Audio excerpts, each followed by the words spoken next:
Assalamualaikum warahmatullahi wabarakatuh. Selamat pagi, selamat siang, selamat malam anak-anak semuanya. Semoga kita semua senantiasa dalam keadaan sehat ya. Baik, bertemu kembali dengan Bapak di kelas kimia. Hari ini kita masuk ke pertemuan yang kedua. Kemarin di pertemuan yang pertama kita sudah belajar tentang mengenal apa itu ilmu kimia dan hakikat ilmu kimia ya. Dan untuk di pertemuan kedua ini, materi yang akan kita bahas adalah tentang metode ilmiah. Yang punya buku cetak, silakan dibuka halaman 10. Tujuan pembelajaran kita hari ini, tujuan pembelajarannya adalah kita nanti bisa menjelaskan tahapan atau langkah-langkah dari metode ilmiah. Oke. Baik, itu pengantar dari Bapak. Sekarang kita mulai belajar ya. Siapkan buku catatannya. Baik, kita akan coba berkenalan dulu sebenarnya apa itu metode ilmiah. Sekilas tadi Bapak sudah menyebutkan. Jadi metode ilmiah nanti ini berisi langkah-langkah secara sistematis. Sistematis di sini berarti nanti dia berurutan dan urutannya tidak bisa kita bolak-balik, sudah baku urutannya. Kita tinggal mengikuti. Yang dilakukan oleh ilmuwan atau peneliti atau sebenarnya siapapun ya di antara kita yang berniat untuk meneliti. Yang tujuannya adalah dari kegiatan metode ini nanti kita bisa menyelesaikan masalah. Jadi tujuannya adalah kita bisa menyelesaikan masalah. Jadi kalau ada masalah dan ingin diselesaikan, salah satu langkah ilmiah kita harus mengikuti prosedur metode ilmiah. Oke, itu pengertian dan tujuan adanya metode ilmiah. Tujuannya adalah untuk menyelesaikan masalah, bukan menambah masalah ya. Baik, kita akan lanjutkan. Nah, berarti apa tahapan metode ilmiah itu?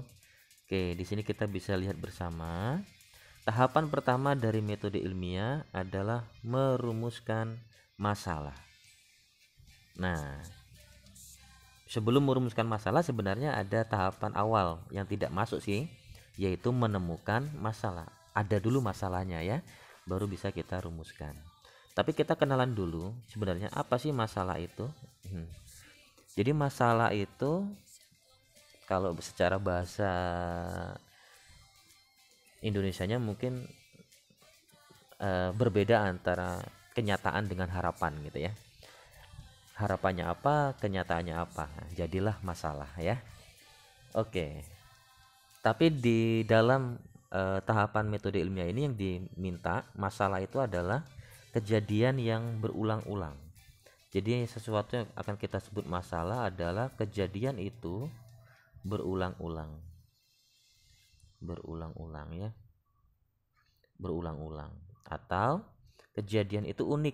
Jadi masalah itu bisa dia kejadiannya berulang-ulang, bisa berulang-ulang, berulang-ulang atau unik. Aduh, entah apa tulisannya ini ya. Nah, jadi ketika kita sudah menemukan masalah, maka kita lakukanlah langkah tahapan yang pertama, yaitu merumuskan masalah. Kita ambilkan contoh di sini. Tasya setiap hari menemukan masalah yang berulang-ulang, yaitu besi di rumah dan di sekolahnya, besi pagar nih berkarat. Jadi Tasya akan merumuskan masalah. Nah, rumusan masalah ini nanti kita susun berupa kalimat pertanyaan.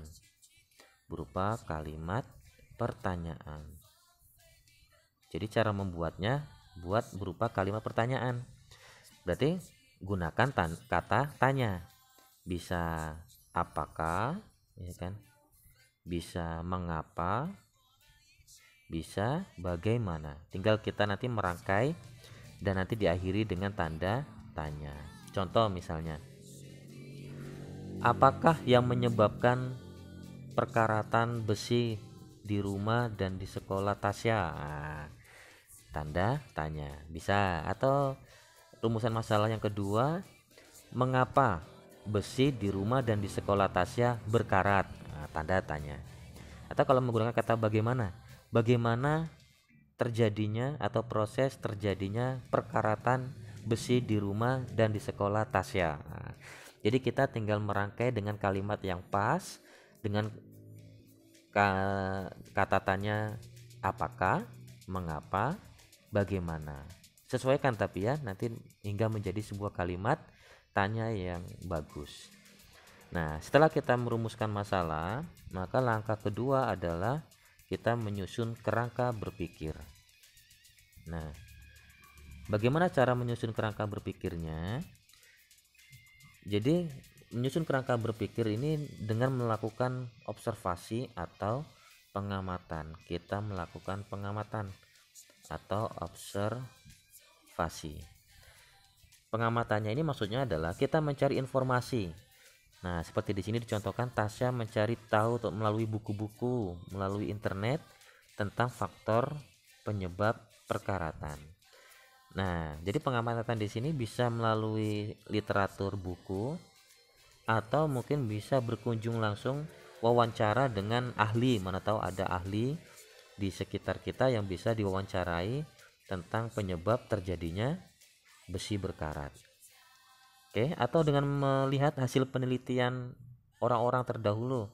Mana tahu ada yang sudah pernah meneliti penyebab terjadinya perkaratan. Oke, itu tahapan yang kedua.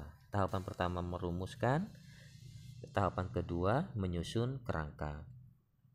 Tahapan ketiga, setelah kita mendapatkan informasi dari buku tadi, dari wawancara atau dari hasil penelitian orang, kita merumuskan hipotesis. Hipotesis ini apa? Hipotesis ini adalah jawaban sementara yang perlu diuji kebenarannya. Jadi artinya dengan informasi yang sudah kita peroleh di langkah kedua, kita mencoba menerka-nerka apa penyebab berkaratnya besi di rumah dan di sekolah Tasya. Nah, contoh di sini. Tasya menduga bahwa perkaratan disebabkan karena besi terkena sinar matahari yang terlalu panas. Itu dugaan Tasya. Oh, berarti kata Tasya, dia berpikir bahwa berkaratnya itu karena kena panas yang terlalu panas. Nah, Tasya ingin menguji benar nggak hipotesis atau dugaan sementara dia. Nah, setelah dia melakukan hipotesis, maka kita lakukan langkah keempat, yaitu menguji hipotesis tadi melalui eksperimen. Lakukan percobaan dengan langkah-langkah prosedur yang disusun berdasarkan literatur ya. Nah, di sini kita ambilkan contoh, Tasya melakukan eksperimen untuk mengetahui benar nggak penyebab perkaratan itu, apakah karena panas yang terlalu dari matahari yang terlalu panas. Jadi dia mengumpulkan data besi di mana saja, di mana berkarat, yang di mana tidak berkarat, baik di dalam ruangan ataupun di luar ruangan. Dicarinya di data besi mana saja yang berkarat, ataukah yang di dalam ruangan atau di luar ruangan. Nah, setelah Tasya mengumpulkan data eksperimennya, kemudian langkah kelima adalah dianalisis data tadi. Jadi ternyata contoh di sini, Tasya menganalisis data fakta. Paku yang terkena air dan udara ternyata bisa berkarat. Maksudnya berarti dia menyimpulkan ternyata besi yang banyak berkarat itu ternyata yang berada di luar ruangan. Nah, yang namanya di luar ruangan berarti beresiko terkena hujan, panas gitu ya, air dan udara. Nah, sedangkan besi yang tidak terkena air dan udara ternyata tidak berkarat. Oke, yang di dalam ruangan kan berarti terkena resiko hujan kecil, makanya dia tidak berkarat. Kalau udara ini nanti faktornya cukup kecil, yang menjadi penentu utama adalah air ya. Nah, setelah Tasya berhasil menganalisis data tadi, maka kita masuk ke langkah yang keenam, yaitu menarik kesimpulan. Nah, di sini Tasya berarti kita berikan contoh dari analisis data tadi, Tasya menyimpulkan bahwa ternyata penyebab besi berkarat itu adalah udara dan air. Jadi dugaan Tasya tadi yang katanya terkena matahari yang terlalu panas itu kurang tepat. Tapi yang benar adalah karena adanya udara dan air. Oke, itu tahapan dari metode ilmiah. 1. Merumuskan. buat kalimat pertanyaan. Kedua, susun kerangka berpikir, cari informasi melalui internet, buku, atau wawancara. Yang ketiga, buat dugaan sementara atau hipotesis. Keempat, lakukan eksperimen untuk menguji hipotesis. Kelima, analisis data hasil eksperimen.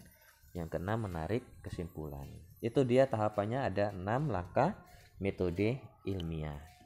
Baik, demikian metode ilmiah. Terima kasih. Assalamualaikum warahmatullahi wabarakatuh.